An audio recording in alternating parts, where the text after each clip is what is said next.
mentiras y engaños, ante tanto mal provocado, ante tan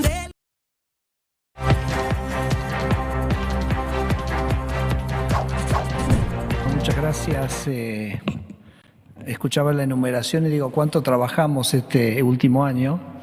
La verdad que ha sido un equipo muy grande, tanto es así que bueno, el presidente Javier Milei va a agasajarlos a toda la gente que trabajó en esto el miércoles.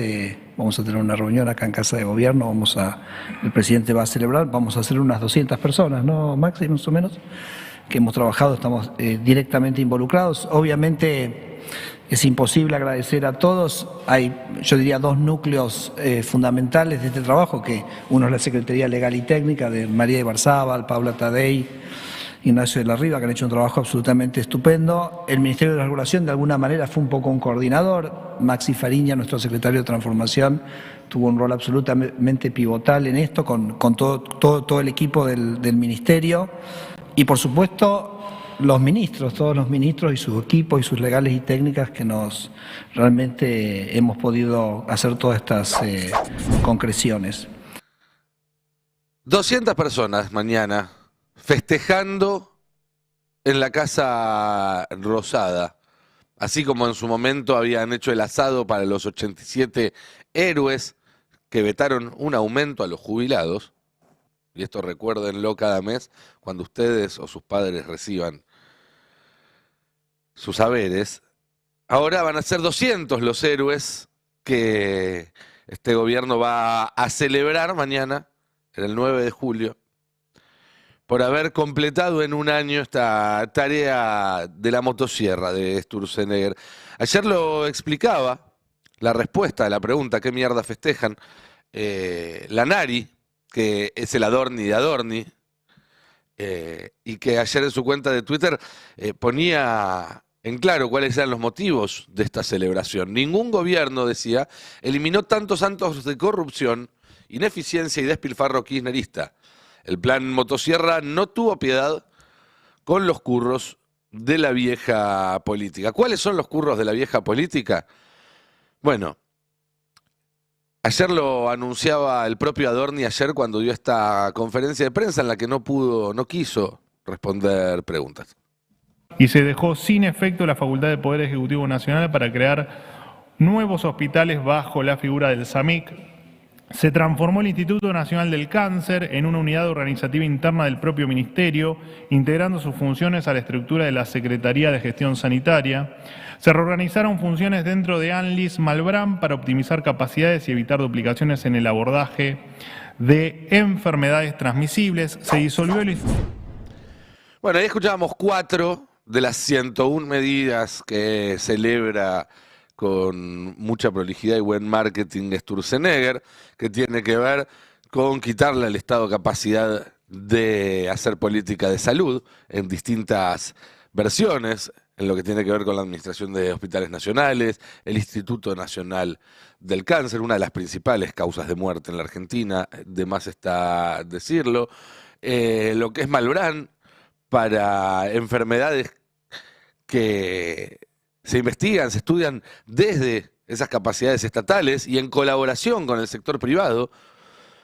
Cada una de estas cuestiones que quitan, que reestructuran, que desarman, lo que hacen es volver un poco peor las prestaciones de salud para todos los argentinos. Pero además de eso, bueno, hay muchas más medidas. Veamos acá el tuit de Sturzenegger con detalle de los 101 medidas. Les recomiendo también el editorial que hizo hace un rato Ari, donde fue una por una repasando cada una de estas 101 medidas y cómo la mayoría, la enorme mayoría, son para empeorar la vida de la gente. De hecho, tenía pensado hacer algo parecido y los remito para que lo hagan con Ari para no ser reiterativos, porque además son muchas, toma mucho tiempo este repaso, 10, 15, 20 minutos le tomó a Ari, casi media hora, pero que no tiene desperdicio, porque te das cuenta en qué estuvieron trabajando, entre comillas, durante todo este año, y es en desmantelar el Estado. Lo dijo Milei, en ese sentido hay que decirlo, no lo ocultan, es el topo que vino a destruir el Estado desde adentro y esta es una tarea muy, pero muy meticulosa para destruirlo. Eso tiene efectos, por supuesto. Eso tiene efectos. No te lo van a contar probablemente los medios argentinos, pero en el exterior, donde las similitudes entre lo que está haciendo Milei y otros procesos de extrema derecha son evidentes, aunque acá se quieran negar, sí vienen a fijarse cuáles son los efectos de la política de Milei. Entonces tenemos que ir a buscar un documental alemán, por ejemplo, para enterarnos lo que está pasando con la salud argentina. Ariel Wagner tiene leucemia. Ahora espera en el Hospital de Clínicas los resultados de su análisis de sangre. No tiene medios para pagar los medicamentos que necesita para su tratamiento contra el cáncer. Yo no elegí tener cáncer. No elegí que esta enfermedad tenerla. Y en realidad vale mucha plata. Y por más que tenga trabajo y que esto no la puedo sustentar porque vale 21 millones de pesos cada frasquito de medicación que dura un mes.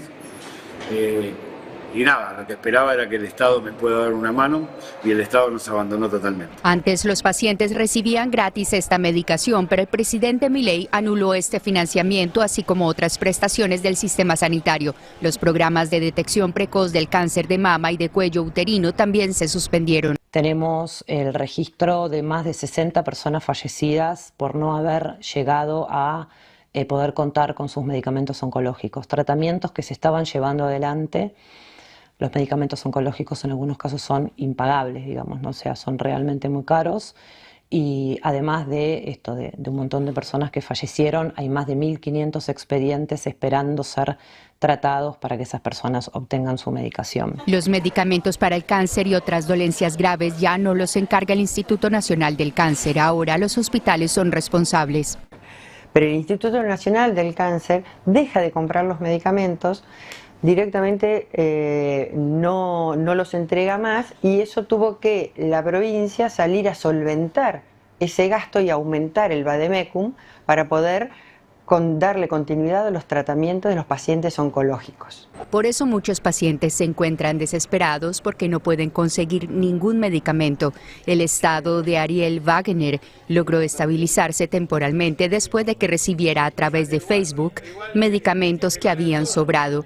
Estos fueron donados por una familia cuyo pariente ya había fallecido de cáncer.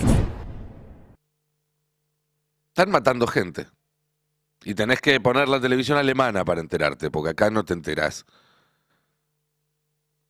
Y los que quizás sobreviven 1 o 2 meses más porque encuentran en Facebook a alguien que les dona unas ampollas que sobraron del tratamiento de su familiar que ya murió. Ese es el país que este gobierno quiere y eso es lo que van a festejar mañana en la Casa Rosada. 200 personas brindando seguramente con champán. Sería interesante ver si Infobae hace, ¿no?, la galería, las 50 mejores fotos del brindis de estos funcionarios, mientras a unas cuadras de allí probablemente la policía le esté pegando a los jubilados. Otra de las medidas que van a estar celebrando tiene que ver con que las rutas argentinas van a ser trampas mortales. Porque eso es lo que significa que ya no exista vialidad, que ya no exista seguridad vial. Con un negociado de por medio, porque en realidad lo que sucede es que hay una cantidad de dinero que está asignada por ley a vialidad y que el gobierno está usando para otra cosa. Es lo que le reclaman los gobernadores.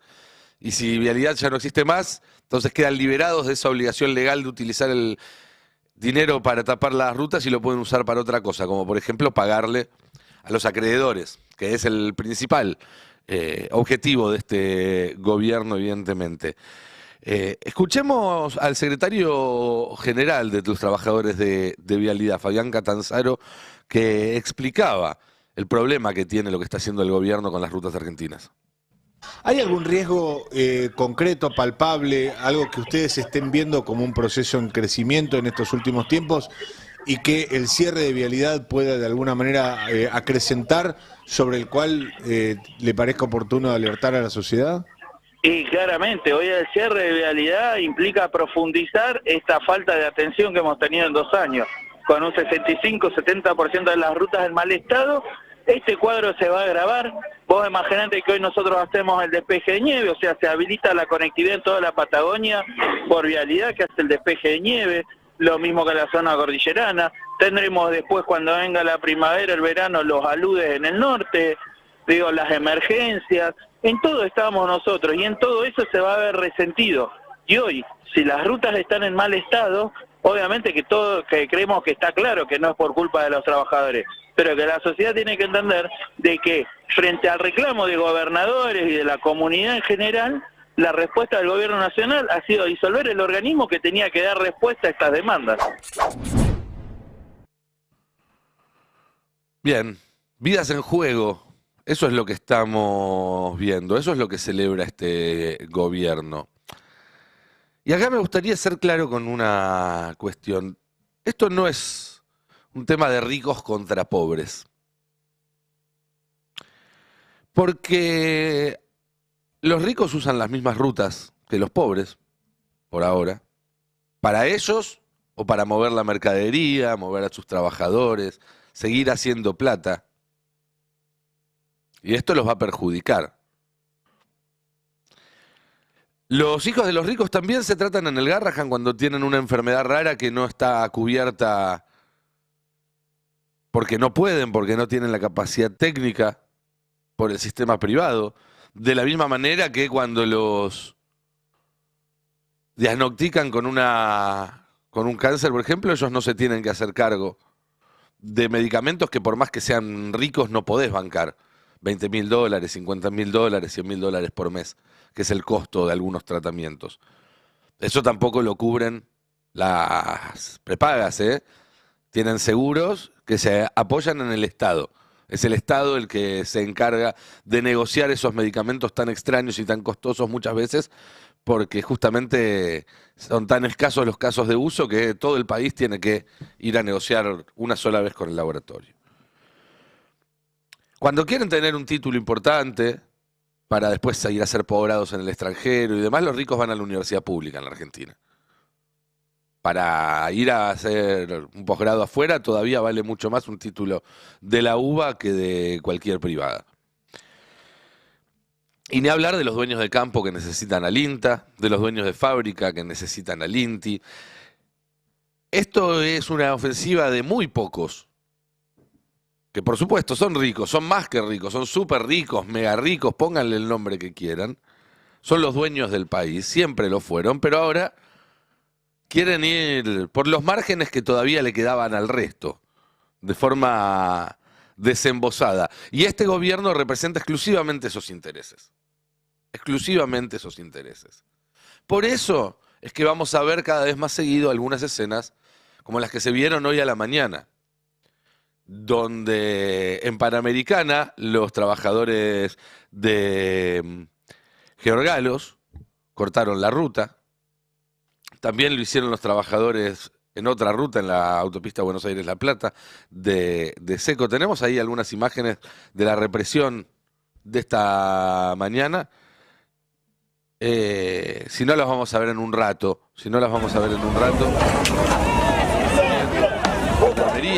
que hoy recibió un nuevo estatuto. El mes pasado había sido la Policía Federal, ¿se acuerdan?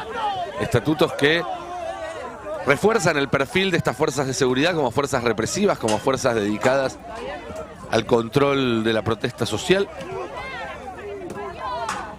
Y digo, van a ser escenas que se van a repetir cada vez más porque se van a repetir cada vez más las protestas de los trabajadores, porque la situación es cada vez más grave, hay cada vez más despidos, hay cada vez más cierres, el sueldo alcanza cada vez para menos. Y porque la única respuesta a eso va a ser la represión. Porque se le sigue complicando al gobierno explicar los casos de corrupción que salen como hongos después de una lluvia. Aparecen el caso Libra por un lado, las valijas por el otro, una denuncia en cada repartición del ANSES o del PAMI que hay en el país, las coimas de Karina. Se complica en el Congreso, donde esta semana y la que viene el gobierno puede llegar a recibir algunas muy malas noticias. y la única manera que tiene de detenerlo es impedir que se sesione, ya sea apretando a la vicepresidenta para que no convoque a una sesión, o mandando a sus diputados a congelar las comisiones, o directamente tratando de armar escándalos para levantarlas cuando están en curso. Y ahora hasta los propios voceros del gobierno te reconocen que el Congreso, para Milei, no es nada más y nada menos que un obstáculo. Vamos a ver cómo el gobierno arranca la nueva etapa. Porque mañana, cuando se acaban los superpoderes, Edu, las transformaciones van a tener que seguir, ¿no? Bueno, las reformas imagino pendientes. que vendrán a través de otras cosas.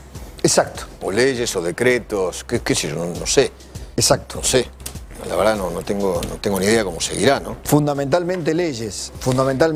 Y ahí el gobierno hoy me parece que está teniendo un problemón. Sí. Después vamos a tener que entrar en el tema del Senado, sí, de lo que viene esta semana, sí, y de lo que posiblemente venga de acá en adelante en el Parlamento, porque lo que se decida en el Senado va a pasar después a la Cámara de Diputados, ¿no? Así es. Estamos hablando de temas jubilaciones, impuesto a los combustibles, ¿no? O emergencia sanitaria en pediatría. Exactamente, pediatría.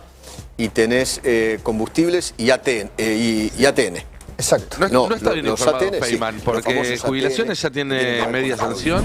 Y si pasa en el Senado se convierte en ley. Son 3 proyectos. Uno que tiene que ver con aumentar el bono de 70.000 que está frenado hace más de 1 año y medio a algo más de 110.000 pesos.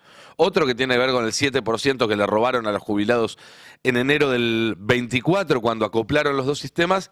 Y el tercero tiene que ver con reabrir la moratoria. Si Villarroel no logra mantener el Congreso cerrado, van a transformarse en ley esta semana. Mañana el gobierno a la noche va a hacer su ceremonia del 9 de julio, otra vez a medianoche. Va a haber muy pocos gobernadores, lo cual también da cuenta de este problema. Y mientras tanto, y en un minuto esto te lo van a explicar en más detalle Fer Alonso y Can Devoto, pero el dólar está recontrapicadísimo. Ayer estuvo casi al borde de tocar los 1.300 pesos. Hace una semana nada más que Caputo se hacía el canchero y decía, compren campeones. Bueno, y la gente fue a comprar. Escuchemos a Caputo una frase que va a quedar en la historia. Entonces vamos a contestar otra de las estupideces que se han dicho en los últimos días. La otra es esta del dólar, que el dólar se tiene que devaluar porque está muy barato y demás, y ahora voy a seguir con el tema de la cuenta corriente. Hay una cosa que es muy obvia, que es la que dije recién, el dólar flota, por lo tanto a cualquiera que le parezca que está barato, agarrar los pesos y comprar, no te la pierdas, campeón. O sea, tenés pesos y el tipo de cambio flota y vos sos el que sabe que está baratísimo y comprá. Bueno, le hicieron caso y ahora el gobierno tiene un flor de problema. En un minutito vamos a estar hablándolo. Pero para terminar con este repaso, quería destacar un video, un momento. Porque cuando el gobierno empieza con problemas, lo que hace es echar la culpa afuera. Y es hablar de golpismo, es hablar de que la oposición política quiere que el gobierno se vaya. Y la verdad es que es sintomático cuando esos rumores los empiezan a desperdigar los propios voceros del gobierno, porque la verdad es que yo no escuché a ningún periodista acá en el Destape, en C5N, en ningún medio crítico, en Futurock, ni nada, diciendo que esto estaba por estallar en estos días. Sí diciendo que estaba muy complicado, sí diciendo que el gobierno demuestra que no importa cuántos dólares entren, siempre le van a faltar, pero los que están empezando a hablar de que esto puede estallar, más no sea para cubrirse o más no sea para buscar un chivo expiatorio, son los voceros del gobierno. Si no, escucha Fantino. Hoy el dólar fluctúa entre 2 bandas. Fluctúa entre la banda cambiaria y la banda de mandriles que quiere que el gobierno se vaya. Yo hablé con gente del gobierno hoy y del equipo económico. Porque llega un momento que la desinformación es tal, después terminás no sabiendo y no entendiendo bien si realmente el equivocado sos vos o el mundo mandril golpista esta vez tiene algo de razón. O sea, te hacen perder el sentido de dónde estás parado. Y cuando los tipos te pasan en limpio lo que están viendo, vos decís, y no se puede ser tan hijo de puta. Pero de ahí a instalar, como vienen instalando, que esto explota, y explota, y explota, y explota. Y yo le decía, ¿por qué están instalando esto? Porque se van a pasear en pija en octubre. El domingo sale un paseo en Happy para los rivales del gobierno en las elecciones. Y lo saben, tienen los números. Lo saben, tienen los números.